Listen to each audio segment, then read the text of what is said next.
The content that I'll develop is showing you a little bit about the Mauri River in the Peru, and the Mauri River in Bolivia is the same river. Mauri is a Quechua pronunciation of Mauri, and Mauri is a Aymara pronunciation of the name of the river. The interesting thing is that this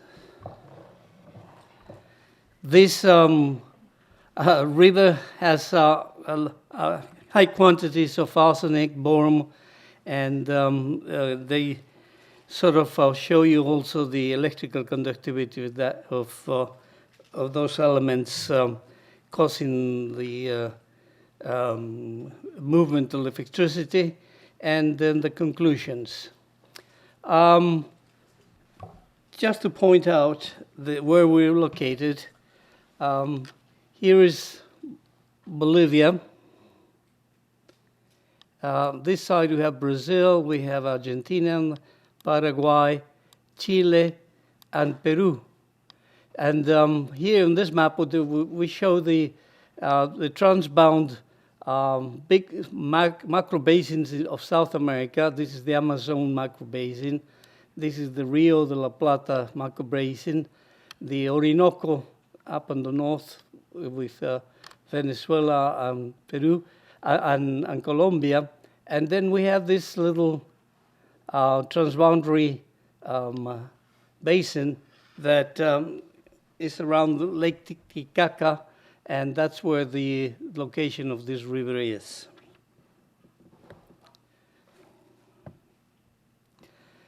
This is the real location. You have Lake Titicaca here. You have with the yellow line the national boundaries. This is between Argentina, Bolivia, and Chile. This is between Peru and Bolivia. And here we have what's called the basin of the Rio de Desaguadero, or Desaguadero River, that drains Lake Titicaca all the way down to Lake Popo. Where's Lake Popo? Over here. And these are the conditions of this basin, and this is just to give you an idea where we're really located.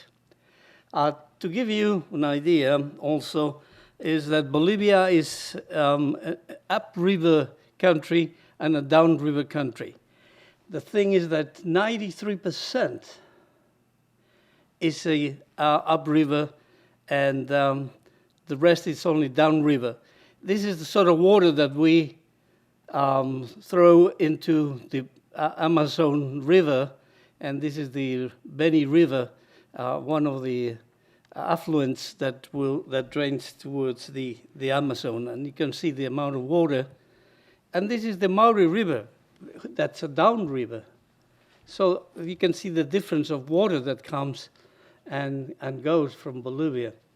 The interesting thing is that this river, as you can see, is way up in the Andes Cordillera or mountains, and it's over 4,000 meters basically, and of course way above tree level, and but the water is highly needed on this kind of semi-desertic land, and that's why the water is so important to Peru and Bolivia. This is the Mauri River Basin in Peru, and the green lines are the international borders between Chile, Peru, Chile, Bolivia, and Bolivia, Peru. And the Mauri River starts up here in this lagoon, the Villacota Lagoon, and goes down, crosses the border, and continues and goes down to the Desaguadero River in Bolivia. The total area of the Mauri River Basin in Peru is around 3,500 square kilometers. The length of the river is about 98 kilometers, and it has different affluents going into the Mauri River. These are the 6 most important affluents in the Peruvian side, and this is where the riverhead of the river is. This is the Yayagua Mountain, and it's a snow-capped mountain, and this is the Vilacota Lagoon, where the rivers start. About less than 15 kilometers downriver, there is a sluice gate, Covire, that transports water to the Tacna Valley, and it goes through a tunnel that has been drilled into to throw fresh water to the Tacna city, the city of Tacna or the Tacna Valley. It is very near to the Chilean border, and basically it's north of the Atacama Desert, and it doesn't have much water, and so they have transferred the water from its normal course, and it's still fresh water. But as it keeps going down, it meets these hot water springs at the Putina Creek. That's about 17 kilometers from the water river origin. And these hot water springs contaminate the valleys around the Mauri River, contaminating with arsenic and boron principle and other elements, with chlorides and nitrates. And you can see here the big contamination that you have. This is the Putina Creek, where the different hot springs are located. And this is a little bit further down at the Pampa de Calachaca, as the river goes down towards the east, and also has some other water springs, and the contamination comes from the springs. And you can see the salts precipitated on the sides of the mountain. Here is the river going, the Mauri River continuing down eastwards, and here's they meet the water meet of the Chiliculco, one of the affluents of the Mauri River. And as you can see, the environment and the scenery is very semi-desert type of terrain, very high, over 4,000 meters. And the water is needed, of course, and they cannot use it because of this high contamination of arsenic and boron. Here are some of the bypassing channels and tunnels that the Peruvian government is trying to go over and under the river with fresh water, so that they won't join the river and get the water contaminated, and they could use the water passing over or under the river, and so they can use fresh water. These are the channels that they are building, and they have done this type of construction. And this one, for example, is under the river's up here, and so the water will come.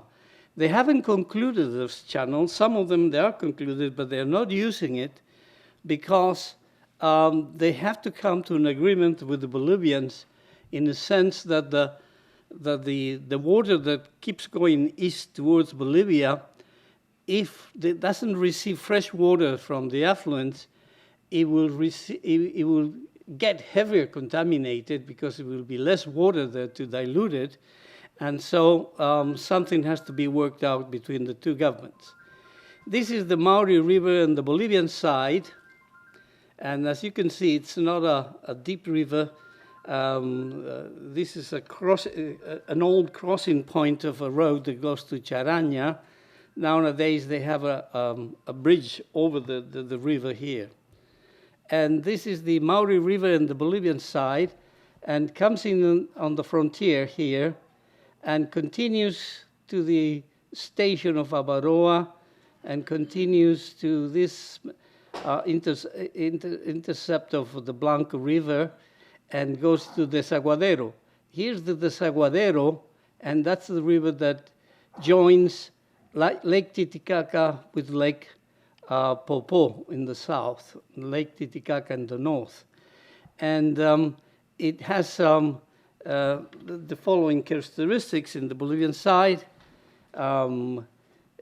Is 3,600, almost 700 square kilometers. It's a bit longer than the Maure River on the Peruvian side by about 30 kilometers. And these are the main affluents that join the river in the Bolivian side. So that water that's received in Bolivia, it's already contaminated, of course. And we'll see the contaminations. This is the Mauri River in the Bolivian side. Here they were putting the basis for the bridge that it was constructed over the river here. And this is the sort of geological landscape you have of the river. This is the Abaroa railway station. As you can see, this is the town of Abaroa. And this is where the Rio Mauri meets the Desaguadero River at a spot that's called, a geographic spot called Calacoto. Now we're going to give you the quality and quantity of the water that we have. From Villacota, that's where the river starts, all the way to Calacoto, where the river meets the Desaguadero River. As you can see, it goes from almost 0.3 cubic meters per second on the spot that starts, and goes down to 20 cubic meters per second at Calacoto. So it receives a lot of water on the Peruvian side up to the frontera. All this is Peruvian side, and from frontera, all this is Bolivian side. And as you can see, it receives a lot of water, and unfortunately, that water cannot be used because of these components that are the physical and chemical components of the water. Look at the electrical conductivity, 1,450, where they have the highest contamination, and when it's fresh water, it's 150 only, and it goes up to 1,200 in the Bolivian side. This is a little bit further, passing Calacoto into the Desaguadero River, and at Caquena it has this amount of electrical conductivity. Total dissolved sediments, the hardness also given in here, and the type of chemical composition of the water. Mainly it's a chloride and a bicarbonate where has in certain areas. But here's the interesting part of it. This is the analysis for arsenic and boron. At Coviri, where the river starts, is less than 0.1 milligrams per liter, and the bottom is 1.43. And it jumps to 5.63 milligrams per liter at Calachaca. That's where the water springs, hot water springs start. boron goes up to 30.5, and then at Calacoto drops to 0.69 and 10. Drinking, it's acceptable at Coviri, but it's not acceptable at other places. And this is also the uses in irrigation according to the international what do you call the established parameters. As conclusions, we have that the arsenic and boron content and the electrical conductivity were measured on both sides of the river, and the minimum is less than 0.1 milligrams per liter at Coviri, that's where it starts, and the maximum is 5.6. And boron is 1.43 at the same places, and 30-50. Electrical conductivity, also these are the highest and the minimum. And this is what's interesting. The content of arsenic was plotted at each sampling site, and then, as you can see, it jumps up in the Calachaca point of sampling, drops down a little bit to Calacoto. That's where it meets the Desaguadero River. And the interesting thing is that this red line is the limit for human consumption of arsenic.